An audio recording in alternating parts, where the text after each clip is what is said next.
Okay, so today I'm talking to probably the best-known bookmaker in Great Britain and beyond, a dynasty of bookmakers, Victor Chandler. Thank you very much, Victor, for agreeing to talk to us. Thank you. Let's go straight into it, really. What would you say was the pinnacle moment in your career so far as a bookmaker? I think my career's ended now, so yeah, I have to think back. I can't think of one specific moment. The pinnacles for me were going to Cheltenham and Ascot and have a winning day. I think those were all memorable. But racing's about the people, and what then was about the people and the atmosphere and everything you got out of it as a sort of moving circus, because it was, Ascot one day and York and Goodwood and something else, but the pinnacles have always been Cheltenham and Ascot. You're the third generation of the Victor Chandler bookmaking organisation. When you were growing up, were you aware of the family's heritage in the racing game? No, I was sort of partially unaware of what my father did. I suppose you are until you're sort of 8 or 9. I knew we went to the races a few times with him. And unfortunately, my father suffered with terrible ill health during his during my childhood. Anyway, he had an injury that he got during the war to his back, which incapacitated him for a couple of years. And I remember him having to crawl up the stairs to be able to go to bed.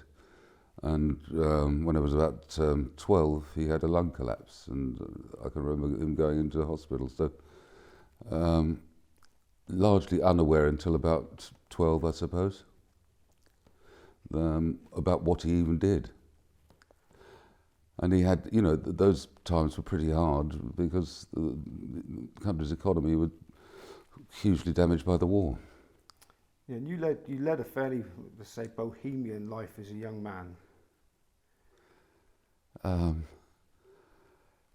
I wouldn't call it bohemian. I wanted to see things and experience things, and I think having been to prep school at the age of 8 and then on to public school, although latterly at Millfield, which was entirely different. I mean, I caught this tail end of fagging at Highgate, and it was a pretty tough place, although I still got friends from there. Once schooling had finished, I wanted to experience and see a bit of the world. I managed to travel in America. I worked in Paris for a bit, and then I worked in the Balearic Islands. So it was, I saw a bit more of life than perhaps I would have done if I'd stayed in the UK. And your father died relatively young, so you took over the business young too. Were you a reluctant heir? I had no intention of going into the business, and my father didn't want me to go into the business because I think he saw how or thought how it was going to be very difficult in the future, and he could see a tote monopoly and the attitude to gambling in those days is, well, a bit like it's coming to be now. I mean, it was frowned upon. I mean, bookie son at public school wasn't that popular, perhaps with the masters and the other. There were exceptions, of course, but the masters and perhaps the other parents. No, the byproduct that you hadn't worked actively on the pitches with your father was that you couldn't inherit the Tattersall's pitches. I hadn't worked enough. I'd worked school holidays, sometimes in the office, sometimes on the pitches, especially at Goodwood because it was near home in those days. Not terribly successfully, although I did like a bet. But those were the rules. The rules is probably the best thing that ever happened to me, though, losing the pitches. Although at the time I thought it was a disaster because my father had made a good living out of them. Okay, did you think that, as far as I know, the BPA weren't unknown to bend the rules for people. Do you think there was a vested interest not to let you have them at the time? Possibly. I think that, they were probably the best pitches on the racecourse, with the number one at most of the southern tracks, or at least number 1, 2 or 3. But it's hard to look back or care really. I think the world was a different place in those. There was a hangover from the tougher days, especially when people tried to muscle in on certain things. The chalk charges had gone, but there was still an element of people at the racecourse that were perhaps a lot different to they are now. And you said it was the best thing that ever happened. You got onto the rails quite easily. There were about 4 bookmakers on the rails at the time. So was it, you would have been one of the youngest in your early 20s, was it intimidating for you? Yeah, of course. It's expected to call out the odds occasionally, and all that came out of my mouth when I think it was Kempton was the first time I stood on the rails was a squeak, but it was a matter of needs must, and I had a mother and 2 sisters that were, one was just leaving school and one was at school. Someone had to keep them, and the country had not gone through a great run at the time I took over. We were, deep in recession. Did you inherit some of the respect that the other bookmakers would have had from your father, or did they look at you as a bit of prey? I think not only the bookmakers, but some of the pro punters looked. There's no quarter given on the racecourse, and there's no room for sentiment, I don't think. Although there were people that encouraged me. I mean, I got very friendly with John Banks, and he was very helpful in the early days. We remained friends. But I had a good staff around me, and I think I was lucky there. They mentioned that you had some good people around you. Tell us about Joe Dunbar and Val Powell. I inherited Joe, who was a partner of my father in what was then called the Trade Office, which took bets from, they acted as a commission agent really. They took bets from other bookmakers, either hedged them, worked on a margin, although that became extremely difficult with the tax.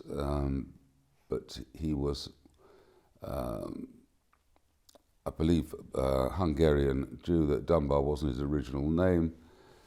He was extremely good with figures, helped to teach me odds and how to play the game, and was very, very supportive. Okay, now, we assume it wasn't going all that well, because in '77 you were going to sell up, but your friend Alan Kinghorn talked you out of it. How did he manage to turn that around? I think what brought it about, I mean, he felt the economy was about to pick up. He had just joined Playboy when he spoke to me. Originally, I was going to sell to Sunderland's, and I was taken out to lunch a few times, and people tried to convince me to sell, and then Playboy approached me because they wanted the pictures on the rails, and they wanted the client list. Alan, although he was working for Playboy at the time, we had a couple of different talks, and he said, "You're mad, because the racecourse is just improving." And he was right, because I think when my business turned round, the help of Mrs. Thatcher and everything else, with Queen's Jubilee '77, that you realised there was a lot more cash around, a lot more wealthy people, and things were changing. Okay, another member of your team, Bill Tye. How did you latch onto him when he latched onto you? Bill's girlfriend at the time worked in my office as a telephonist, and I was looking to replace Val, who'd was getting past it, although he worked till he was in his mid-70s. and covered for Bill. When Bill's girlfriend knew that, Karen knew that I was looking for a clerk, she asked Bill if Bill could come for an interview. And we clicked the minute we sat down. And then from then on, I consider he was probably the best clerk on the racecourse. And became a friend as well as a clerk. And we travelled together. And although he didn't have quite the social life I did, because most nights he would grab a quick dinner and have to do the books before he went to sleep. We had a good social time together as well, and we remain friends to this day. Yes, anybody that's read your book, Put Your Life on It, would know that your team was very close knit. Yeah. So how did you handle relationships when you were a friend and also the boss? Was it difficult? No, because the people know everyone's got their jobs. My job was to front up things. My job was to look after the customers and make them feel comfortable and recruit customers. Not that the other boys didn't do the same thing, but we were all there for one purpose: is to win and do it as efficiently as possible.